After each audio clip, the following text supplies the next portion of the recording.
ही आरती आपल्याला लहानपणापासून माहिती आहे, पण या प्रत्येक शब्दामागे किती गहन अर्थ दडलेला आहे हे तुम्हाला ठाऊक आहे का? गणपती म्हणजे सुखकर्ता, आनंदाचा दाता. त्याच्या स्मरणानेच हृदय हलकं होतं आणि अंधारात सुद्धा आशेचा किरण दिसू लागतो.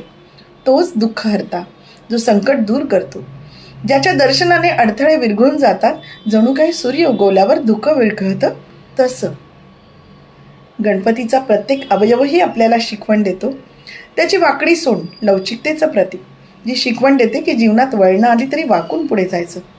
त्याचं मोठं पोट समाधान आणि विशाल मनाचं प्रतीक, ज्यात संपूर्ण विश्व सामावलं आहे. आणि त्याचा उंदीर वाहन, तो सांगतो की लहानातला लहान जीवसुद्धा महानतेला वाहू शकतो, जर त्याच्यात श्रद्धा असेल तर. म्हणूनच दासबोधातही समर्थ रामदास स्वामी गणेशाला वंदन करतात, कारण सुरुवात मंगलाशिवाय कशी होणार. भक्त म्हणतो, बाप्पा तुझ्या कृपेने मला ज्ञान मिळू दे, बुद्धी स्थिर राहू दे आणि जीवनाचा मार्ग विघ्नरहित होऊ दे.